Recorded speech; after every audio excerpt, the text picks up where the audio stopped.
अच्छा मुझे एक बात बताओ, आप कल क्या करोगे? अब इस बात को बताने के लिए आप यहाँ पर सिंपली विल के साथ में वर्ब के फर्स्ट फॉर्म का यूज करोगे, जैसा आपने मेरी पुरानी फ्यूचर सिंपल की वीडियो में सीखा। और बात बिल्कुल सही भी तो है। हम फ्यूचर में क्या काम करेंगे उसको बताने के लिए हम सिंपल विल के साथ वर्ब की फर्स्ट फॉर्म लगा देते हैं। लेकिन अगर मैं आपसे पूछूं कि कल 3 बजे आप क्या कर रहे होगे, तो इसका जवाब आप कैसे दोगे? फ्यूचर सिंपल के साथ? वो भी ठीक है, लेकिन एक और तरीका मैं आपको बताती हूँ। आप यूज कर सकते हो विल बी के साथ वर्ब की फर्स्ट फॉर्म ing का, जो कि होता है फ्यूचर कॉन्टिन्यूअस टेंस। तो देखो, जब भी आप फ्यूचर के किसी एक स्पेसिफिक टाइम की बात कर दो कि फ्यूचर में, लेकिन किसी एक समय पर, कोई एक समय जो आप ऑलरेडी डिस्क्राइब कर चुके हो, जब आप उस एक समय की बात करोगे कि उस समय पे क्या काम हो रहा होगा, कॉन्टिन्यूटी में होगा, तो उसके लिए हम यूज करते हैं फ्यूचर कॉन्टिन्यूअस टेंस। रूल बहुत सिंपल है। सब्जेक्ट के साथ में आपको विल बी लगाना है जो हेल्पिंग वर्ब होगा, साथ में वर्ब की फर्स्ट फॉर्म के साथ ing का यूज कर देना है, और फिर आपको लगाना है सिंपल ऑब्जेक्ट। जैसे कि आप कहते हो कि मैम मैं कल इसी समय पर आपकी वीडियो देख रहा हूंगा, यानी कि आप फ्यूचर में एक स्पेसिफिक टाइम की बात कर चुके हो इसी समय पर। तो सेंटेंस क्या हो जाएगा? आई विल बी। आई क्योंकि आप देखोगे, विल बी फ्यूचर का हेल्पिंग वर्ब है, और देखने को क्या बोलते हैं? वॉच। लेकिन ing फॉर्म लग जाएगी तो क्या हो जाएगा? वॉचिंग। तो क्या हो जाएगा पूरा sentence? I will be watching your videos tomorrow at the same time, same time पर। तो हुआ ना कितना सिंपल। तो चलो इस पूरे कॉन्सेप्ट को ब्रेक डाउन करके और डीपली समझते हैं आसानी से, और वो भी कुछ इंटरेस्टिंग तरीके के साथ। चलो वीडियो में आगे। तो फिर शुरू करते हैं आगे का कॉन्सेप्ट समझना फ्यूचर कॉन्टिन्यूअस के बारे में। देखो, पहले हम फ्यूचर कॉन्टिन्यूअस पे जाएं, उससे पहले एक बार थोड़ा कॉन्टिन्यूअस के ओवरऑल कॉन्सेप्ट को समझते हैं। इससे पहले आपने मेरी प्रेजेंट कॉन्टिन्यूअस और पास्ट कॉन्टिन्यूअस की वीडियो भी देखी ही होगी। अगर नहीं देखी है तो आप इस आई बटन पे जाकर देख सकते हो और कॉन्सेप्ट को समझ सकते हो। तो देखो, अगर हम मोटे तौर पर देखें तो हमें ये समझ आता है कि कॉन्टिन्यूटी का मतलब होता है किसी काम का जारी रहना। इंग्लिश के अंदर, इंग्लिश ग्रामर के अंदर कॉन्टिन्यूटी का सिंपल सा मतलब है कोई काम जो अनफिनिश्ड है, यानी कि कोई काम जो चल रहा है, राइट। लेकिन यही काम के कंटिन्यू रहने के कॉन्सेप्ट को भी इंग्लिश ग्रामर ने 3 पार्ट्स में बांटा है: प्रेजेंट, पास्ट और फ्यूचर। जिसमें प्रेजेंट कॉन्टिन्यूस का मतलब कोई काम प्रेजेंट में चल रहा है, कॉन्टिन्यूटी में है। ऐसे ही पास्ट कॉन्टिन्यूस होता है, इसका मतलब होता है कोई काम पास्ट में किसी एक समय पर, पास्ट के एक स्पेसिफिक टाइम पर कोई काम कॉन्टिन्यूटी में चल रहा था, राइट। जैसे कि मान लो मैंने सेंटेंस बोला कि आप ये वीडियो देख रहे हैं। आप ये वीडियो देख रहे हैं, प्रेजेंट में काम चल रहा है। क्या ये काम खत्म हो गया? नहीं ना। मेरे बोलने के बाद भी ये काम स्टिल कॉन्टिन्यूटी में है, मैं खड़ी हुई हूं। ये काम क्या अब खत्म हो गया? नहीं, ये तो अभी भी चल ही रहा है, राइट। ऐसे ही कॉन्टिन्यूटी है।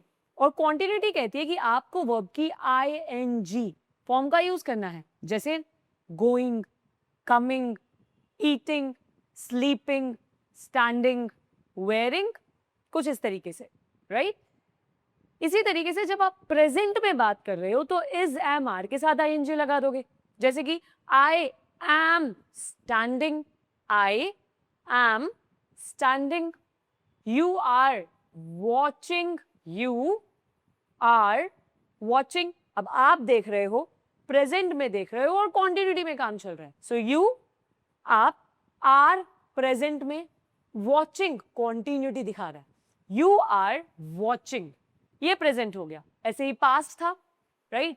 कल इसी समय लेट्स से मैं वीडियो बना रही थी, I was making the video या रिकॉर्डिंग द वीडियो। मैं कर रही थी पास्ट के एक स्पेसिफिक टाइम पर। कौन से टाइम पर? सेम इसी टाइम पर। I was recording, I was recording the video, right. अगर मैं बोलती हूँ आई एम रिकॉर्डिंग, मैं अभी रिकॉर्ड कर रही। आई वॉज रिकॉर्डिंग, मैं रिकॉर्ड कर रही थी, राइट। अभी आप वीडियो देख रहे हो, यू आर वॉचिंग। आप कल भी देख रहे थे, यू वर वॉचिंग। अभी आप बैठे हुए हो, यू आर सिटिंग। कल भी आप बैठे हुए थे, यू वर सिटिंग। डिफरेंस समझो, इज एम आर और वॉज वर का ही तो डिफरेंस है, प्रेजेंट और पास्ट का डिफरेंस है, राइट? ऐसे ही अब इसका तीसरा कॉन्सेप्ट आता है which is future continuous. Future continuous tense ये बात करता है कोई भी ऐसा एक्शन जो फ्यूचर में किसी एक समय पर, ध्यान रखो कॉन्टिन्यूटी, कॉन्टिन्यूटी, राइट, यानी काम का जारी रहना, कॉन्टिन्यूटी में रहना, खत्म ना होना, राइट? लेकिन यही जब एक कॉन्टिन्यूटी आप फ्यूचर में बताते हो किसी एक स्पेसिफिक टाइम पर, कि फ्यूचर के किसी एक स्पेसिफिक टाइम पर कोई भी काम कॉन्टिन्यूटी में हो रहा होगा, राइट? जैसे कि आप कहते हो कि कल इसी समय पे आप क्या कर रहे होगे, जरा प्रेडिक्ट करो एक बार फ्यूचर को। आप कहते हो कल इसी समय पर, जैसे अभी बज रहा है 1, कल इसी समय यानी 1 बजे आप क्या कर रहे होगे? आप कहते हो कि मैम कल इसी समय 1 बजे पे मैं शायद नहा रहा हूँगा, तो आप क्या बोल दोगे? फ्यूचर कॉन्टिन्यूस में सेंटेंस बना दोगे, राइट? कॉन्टिन्यूटी के लिए क्या आईएनजी लगाओगे, क्योंकि हमने अभी देखा ना, चाहे पास्ट हो चाहे प्रेजेंट हो, अगर कॉन्टिन्यूटी है तो आईएनजी ही आएगा। तो फ्यूचर में भी कॉन्टिन्यूटी के लिए हम आईएनजी का ही यूज करेंगे। इजी? लेकिन ये फ्यूचर की बात कर रहा है तो हेल्पिंग वर्ब चेंज हो जाएगी। हेल्पिंग वर्ब हो जाएगी विल बी या फिर विल नॉट बी अगर नेगेटिव है तो एक बार समझो यहाँ क्या लिखा है। It is used to describe an action that will be happening at a specific time in the future. Future के किसी एक स्पेसिफिक टाइम पे कोई काम हो रहा होगा। इसका यूज उस क्रिया यानी एक्शन के लिए होता है जो भविष्य यानी फ्यूचर में किसी समय पर जारी होगी यानी हो रही होगी, राइट? जैसे कुछ और सेंटेंसेस बताती हूँ मैं, जैसे कि मैं कल पार्टी सेलिब्रेट कर रही होंगी, मैं कल भी वीडियो रिकॉर्ड कर रही होंगी, आप कल भी मेरी वीडियो देख रहे होगे, राइट? तो हम फ्यूचर में किसी एक्शन के कॉन्टिन्यूअस होने के लिए फ्यूचर कॉन्टिन्यूअस टेंस का सिंपली यूज करते हैं, राइट? जैसे मैंने बोला था कि जैसे मैंने बोला कि मैं कल भी वीडियो रिकॉर्ड कर रही होंगी, राइट? कल भी 1 बजे इसी समय पे मैं वीडियो रिकॉर्ड कर रही हूँ, राइट? तो अब इसमें क्या हो जाएगा? विल भी लग जाएगा। अपने लिए मैं क्या लगाऊंगी? आई, मैं करूंगी। आई विल बी फ्यूचर में, क्योंकि कॉन्टिन्यूटी की बात है तो विल बी एक्शन क्या? रिकॉर्ड कर रही होंगी, आईएनजी में लगा दो। I will be recording, I will be recording क्या? Video. I will be recording video tomorrow at the same time, right? क्या नहीं कर रही होंगी? कल मैं इस समय सो नहीं रही होंगी। सो आई विल नॉट बी, सोने की आईएनजी क्या हो जाएगी? Sleeping. I will not B sleeping tomorrow at this time, right? Simple. तो इजी सा कॉन्सेप्ट है। कोई काम फ्यूचर के किसी एक समय पर कॉन्टिन्यूअस फॉर्म में होगा, चल रहा होगा, तो आप इसका इस्तेमाल करेंगे। समझ आया? ये था पूरा फ्यूचर कॉन्टिन्यूअस का कॉन्सेप्ट। लेकिन अभी सबसे इंपॉर्टेंट चीज, आप जरा एक बार सोचो, हम जब भी हिंदी में एक दूसरे से बात करते हैं तो हम हिंदी में ऐसे तो बोलते ही नहीं है ना, जैसे ये कॉन्सेप्ट हमें बोलना चाह रहा है, मतलब जो जो ये कॉन्सेप्ट हमें बता रहा है, ऐसे तो हम अक्सर हिंदी में बात ही नहीं करते ना। जैसे अगर आपको बोलना है कि मैं कल 3 बजे बाजार जा रहा हूँगा, तो आप ऐसे ही थोड़ी बोलते हो कि मैं बाजार जा रहा हूँ। आप सिंपल बोल देते हो, मैं बाजार जाऊँगा, मैं खाना खाऊंगा, मैं लोगों से मिलूंगा, मैं गेम्स खेलूंगा, मैं वीडियो देखूंगा मैम, मैं प्रैक्टिस भी करूंगा मैम। अब फ्यूचर के लिए तो नॉर्मल हिंदी में तो हम जनरली ऐसे ही बोल देते हैं। बहुत रेयर चांसेस होते हैं जब हम फ्यूचर में कॉन्टिन्यूटी में सेंटेंस बनाए कि कल शाम को 6 बजे ना मैं वहां पर अपने एग्जाम की तैयारी कर रही होंगी या फिर मैं इंटरव्यू के लिए वहां पर बैठी होंगी, राइट?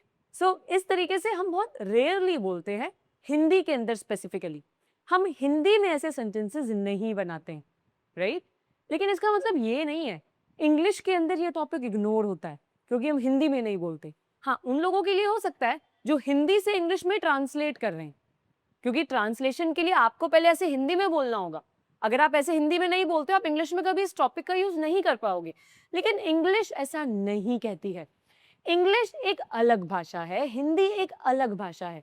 हिंदी को बोलने के तरीके, सिचुएशंस अलग है, इंग्लिश को बोलने के तरीके और सिचुएशंस बिल्कुल अलग है। तो ऐसा बिल्कुल नहीं है कि इंग्लिश में इस टॉपिक को इग्नोर किया जाता है स्पोकन में। बोलते समय, ऐसा बिल्कुल नहीं है। इस टॉपिक का भी भरपूर इस्तेमाल किया जाता है इंग्लिश में भविष्य के बारे में कोई एक्शन बताने के लिए। आप नॉर्मल कोई काम फ्यूचर में करोगे, आप उसके लिए इस सेंटेंस का यूज भी कर सकते हो। जैसे कि आपने बोला कि मैं कल 3 बजे बाजार जा रहा हूँगा, या फिर मैं कल 3 बजे बाजार जाऊंगा। कुछ ज्यादा अंतर आपको नजर आ रहे हैं दोनों सेंटेंसेस में? नहीं ना? तो आप उस नॉर्मल सेंटेंस को भी जो आप फ्यूचर में करोगे, आप फ्यूचर कॉन्टिन्यूस का तरीके से यूज कर सकते हो। जैसे कि I will be going to the market tomorrow, ये भी अपने आप में बिल्कुल सही सेंटेंस है।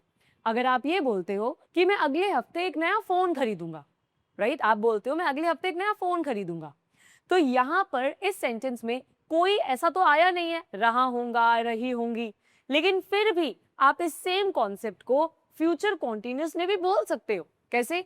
I will be buying a new phone next week. ये अपने आप में बिल्कुल करेक्ट सेंटेंस है। और अंग्रेजी जिनकी पहली भाषा है, यानी कि जो नेटिव स्पीकर्स होते हैं इंग्लिश के, वो इस सेंटेंस का यूज नॉर्मल फ्यूचर के लिए भी कर देते हैं। We will be meeting in the next video, अब हम अगली वीडियो में मिलेंगे। We will be meeting in the next video, इसका मतलब भी सेम ही है। We will meet in the next video, ये भी सही है। We will be meeting in the next video, ये भी सही है। यानी कि मोटे मोटे तौर पे अगर आप समझोगे तो चाहे फ्यूचर सिंपल हो या फ्यूचर कॉन्टिन्यूअस हो, आप इनका यूज फ्यूचर बताने के लिए कर सकते हो। ऐसा नहीं है कि कोई पर्टिकुलर एक्शन कॉन्टिन्यूटी में ही होगा, आप तभी इसका यूज करोगे। तब तो करोगे ही आप, मतलब यू विल डू इट, लेकिन आप नॉर्मली भी इसका यूज फ्यूचर एक्शंस बताने के लिए कर सकते हो। क्योंकि अगर आप हिंदी से इंग्लिश में ट्रांसलेट करने बैठोगे तो इस टेंस का, इस सेंटेंस का यूज कभी आपकी डेली लाइफ में आएगा ही नहीं, और आप पाओगे कि ये तो बहुत यूजलेस टेंस हुआ, ये तो बहुत यूजलेस सेंटेंस हुआ। पर ऐसा नहीं है। जो नेटिव स्पीकर्स होते हैं वो इस सेंटेंस का भरपूर इस्तेमाल करते हैं। वो काफी सेंटेंस बनाते, वो काफी इस तरीके के सेंटेंसेस फ्रेम करते हैं, राइट। सो ऐसा नहीं है कि आपको ट्रांसलेट करना है, तभी मैं बोलती हूँ ट्रांसलेशन नहीं करना है। क्योंकि अगर मैं आपको भी एक फैक्ट और बताऊं, हम रहा होगा, रही होगी, इंग्लिश हिंदी में अक्सर प्रेजेंट की पॉसिबिलिटी बताने के लिए भी तो करते हैं। कि अभी मैं कहती हूँ आपकी बहन क्या कर रही होगी, आप कहते हो मेरी बहन अभी सो रही होगी। अभी आपने अंदाजा लगाया, अपनी बहन के एक्शन के बारे में आपने अंदाजे के साथ बताया। ये फ्यूचर नहीं है, रही होगी, रही होगी। अब सोचो, अगर आप हिंदी से इंग्लिश ट्रांसलेट करोगे तो आपको ये सेंटेंस फ्यूचर का लगने वाला है, पर ये सेंटेंस फ्यूचर का नहीं है, ये प्रेजेंट में पॉसिबिलिटी शो कर रहा है। यहाँ पर माइट का यूज है, my sister might be sleeping. ये हम आगे पढ़ेंगे बाय द वे, लेकिन अभी आपको क्या समझने का है? आपको इतना ही समझना है कि आपको हिंदी से इंग्लिश ट्रांसलेट नहीं करना है।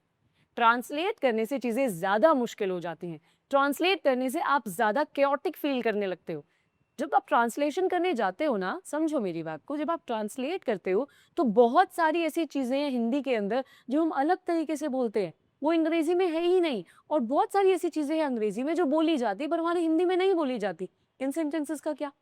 अब जैसे यही वाला एक सेंटेंस पकड़ो ना, मेरी बहन सो रही होगी, वो प्रेजेंट की बात कर रहा है। मेरा भाई अभी ट्रेन में ट्रैवल कर रहा होगा, मेरी मम्मी अभी खाना बना रही होंगी।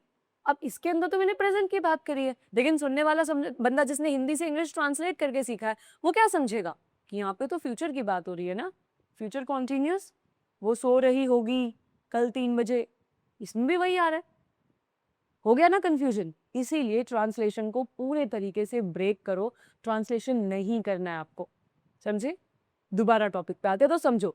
फ्यूचर कॉन्टिन्यूस टेंस, फ्यूचर में किसी एक समय पर कोई काम कॉन्टिन्यूस फॉर्म में होगा, ठीक है, लेकिन जरूरी नहीं है कि इस सेम इमोशन में ही आप इसका यूज करो, क्योंकि हिंदी में तो हम ऐसे बोलते ही नहीं है ना। सोचो, हम हिंदी, आपने कितनी बार ये सेंटेंस बोला है अपने कल के लिए? जब आप अपने कल की प्लानिंग करते हो तो आप क्या बोलते हो? कल मैं उठूंगा, फिर मैं तैयार होऊंगा, मैं स्कूल चले जाऊंगा, वहां पर मैं दोस्तों से मिलूंगा, पढ़ूंगा, होमवर्क चेक करवाऊंगा, मैं वापस घर आ जाऊंगा। ऐसे तो बोलते हो। आपने इतना ये सेंटेंस कितनी बार बनाया होगा कि हम स्कूल जा रहे होंगे, हम लोगों से मिल रहे होंगे? बनता होगा ये, बट बहुत रेयर बनता होगा जब आप एक समय के साथ बोलते हैं। कल 3 बजे, कल 3 बजे मैं शायद खाना पका रहा हूँगा, कल 4 बजे, कल 4 बजे शायद मैं फोन चला रहा हूँगा। ये बहुत रेयर सेंटेंसेस हैं, ज्यादातर हम नॉर्मल फ्यूचर को ही कोट करते हैं, राइट। इसीलिए इस सेंटेंस का यूज आपको जरूरी नहीं है कि एग्जैक्ट कॉन्टिन्यूटी में लगाना है, क्योंकि ऐसे तो इस सेंटेंस का यूज कभी होगा ही नहीं। पर ऐसा नहीं है, आपको इसका यूज नॉर्मल फ्यूचर बताने के लिए कर सकते हैं। जैसे कि मैं सुबह उठूंगा, I will be waking up, बिल्कुल सही है। आई विल वेक अप भी सही है, I will be waking up भी सही है। फिर मैं तैयार होऊंगा, आई विल गेट रेडी भी सही है, I will be getting ready भी सही है, राइट। फिर मैं स्कूल जाऊंगा, I will go to the school सही है, I will be going to the school भी बिल्कुल सही है। मैं दोस्तों से मिलूंगा, I will meet my friends सही है, I will be meeting my friends भी बिल्कुल सही है। कंफ्यूज नहीं होना है, आप दोनों का इस्तेमाल फ्यूचर के लिए कर सकते। तो फ्यूचर सिंपल, फ्यूचर कॉन्टिन्यूस बहुत हद तक एक जैसे है, राइट। अगर आप सुनोगे जिनकी पहली भाषा अंग्रेजी, जो नेटिव स्पीकर्स होते हैं, वो इस टेंस का यूज नॉर्मल फ्यूचर बताने के लिए ही करते हैं, राइट। सो डोंट वरी, इसका यूज आपको नॉर्मल फ्यूचर के लिए ही करना है। ज्यादा कंफ्यूज नहीं होना है, हो रहा होगा, चल रहा होगा, ये आपको ज्यादा कंफ्यूज करेगा, हिंदी से इंग्लिश में ट्रांसलेट करने के लिए मजबूर करेगा। नहीं करना है, नॉर्मल सेंटेंसेस को फ्रेम करना है फ्यूचर बताने के लिए, राइट। चलो, तो फिर अब इसके आगे के सेंटेंसेस देख लेते हैं। तो जैसा आप ये देख रहे हो, ये सेंटेंसेस हैं, आई will be reading a book, मैं एक किताब पढ़ रहा हूँ, या फिर आप इसको नॉर्मल ऐसे ही बोल सकते हो, मैं एक किताब पढ़ूंगा। She will be cooking dinner, वो खाना बनाएगी या वो खाना बना रही होगी, एक ही मतलब है। दे विल नॉट बी, याद रखना नॉट विल और बी के बीच में आता है, विल और विल बी के बाद नहीं आता है। They will not be playing, वो क्रिकेट नहीं खेलेंगे। ही विल बी वॉचिंग, वो टीवी देखेगा। We will not be studying, हम कल पढ़ेंगे नहीं। The baby will be sleeping, बच्चा जो है वो सो रहा होगा या फिर सोएगा। She will not be talking on the phone, वो फोन पर बात नहीं करेगी या नहीं कर रही होगी। I will be learning English, मैं इंग्लिश सीख रहा हूँ या मैं इंग्लिश सीखूंगा। तो अगर आप मोटे मोटे तौर पे देखोगे, क्या किया हमने, विल बी के साथ में ING लगा दिया, right. See, right. So this is what we call future continuous tense. Easy है। अगर आप वही ट्रेडिशनल मेथड्स में फंस जाओगे ना, तो ये टॉपिक बहुत मुश्किल लगने लगेगा। लेकिन वही आसानी से समझोगे, कॉन्सेप्ट को गहराई से पढ़ते हुए, अंग्रेजी को अंग्रेजी की तरह समझते हुए, तो ये कॉन्सेप्ट बहुत इजी लगेगा। जरा सोचो ना यार, कि किसी चीज को उसी तरीके से सीखा जाए तो वो आसान लगने लगती है, लेकिन अगर उसको अपने काम से पहले वाली चीज से कंपेयर करके सीखा जाए, तो कंपैरिजन के अंदर आप बहुत सारी चीजें ऑलरेडी लूज कर देते हो। सो हिंदी से इंग्लिश को हिंदी का इंग्लिश से कोई मैच ही नहीं है। हिंदी हमारी अलग भाषा है, हिंदी की अलग खूबसूरती है, वहीं इंग्लिश की अलग खूबसूरती है, इंग्लिश का अलग एसेंस है। इन दोनों को मिक्स करने की कोई जरूरत नहीं है, they are very different. Emotions कुछ हद तक सेम हो सकते हैं हिंदी और इंग्लिश में, लेकिन इसका मतलब ये नहीं कि आप डायरेक्टली ट्रांसलेट ही कर दोगे सेंटेंस पे। बहुत बार आपने ऐसे पढ़ा होगा ना, अब ब्रेन इसी तरीके से काम करना शुरू कर चुका, लेकिन इस ब्रेन के पैटर्न को तोड़ना बहुत जरूरी है। आप इसको चाहो तो आज भी तोड़ सकते हो, ये ठान करके हम ट्रांसलेट नहीं करेंगे। और कोई भी ऐसा टीचर, कोई भी ऐसा इंसान जो हमें ट्रांसलेट करने पे मजबूर भी कर रहा है, हम उनको नहीं सुनेंगे। We don't want to listen to anyone जो हमें ट्रांसलेशन सिखा रहा है या मजबूर कर रहा है ट्रांसलेट करने में। चुका है, चुकी है, रहा है, रही है, रहा होगा, रही होगी, ये सब फेक कॉन्सेप्ट्स हैं, राइट। सो इस तरीके से नहीं सीखना है आपको, आपको सीखना है सिर्फ प्रैक्टिकल तरीके से, जैसे मैं बता रही हूँ, ठीक है। सो नॉर्मल फ्यूचर के लिए आप इसका इस्तेमाल करें। चलिए, तो आज की वीडियो के लिए बस इतना ही। कॉन्सेप्ट बहुत इजी था, शॉर्ट था, इंटरेस्टिंग था, येट वेरी इंपॉर्टेंट था। ऐसा बिल्कुल नहीं सोचना है कि इसका हमारी डेली लाइफ में यूज नहीं होता है, बहुत यूज होता है। अगर आप नेचुरल तरीके से इंग्लिश बोलते हो तो इस कॉन्सेप्ट का बहुत हद तक काफी यूज होता है। मैं खुद अपनी डेली लाइफ में इसका यूज करती हूँ जब मैं इंग्लिश में बात करती हूँ, right. So it's not that इसका यूज ही नहीं होता है, it is use generally at multiple places. So it's not that it is never used, it is used. Understand this part. So that's for the day today, guys. मिलेंगे अब आपको आज की रात वाली, शाम वाली प्रैक्टिस वीडियो में, जहाँ पर इसी कॉन्सेप्ट को हम प्रैक्टिस करेंगे, सेंटेंसेस बनाएंगे, बोलेंगे साथ में, और इसी तरीके से इस पूरे कॉन्सेप्ट को प्रैक्टिस करके सीखेंगे और अपने लिए और आसान बना दें। बाकी आई होप आपको ये जो सीरीज है 30 डेज इंग्लिश मास्टरी सीरीज पसंद आ रही होगी। अगर हाँ, तो नीचे कमेंट बॉक्स में हमें अपने एक्सपीरियंसेस जरूर शेयर कीजिएगा कि आपका अभी तक ओवरऑल क्या एक्सपीरियंस रहा है पूरी की पूरी सीरीज में, क्या चीज़ है जो आपको समझ में आ रही है, किन चीज़ों में आपको अभी भी थोड़े थोड़े डाउट्स हैं, और आगे आप इस सीरीज से क्या एक्सपेक्ट कर रहे हो, मैं क्या चीज़ें और इसमें ऐड ऑन करूँ, क्या चेंजेस करूँ। आपके जो भी सजेशंस हैं मोस्ट वेलकम, आप नीचे कॉमेंट बॉक्स में हमें बता सकते हैं। बाकी जस्ट वेट टिल 8 o'clock, आपके लिए एक और वीडियो वेट कर रही है, and let's practice together in that video. मिलते हैं next video, till then bye bye, thank you so much.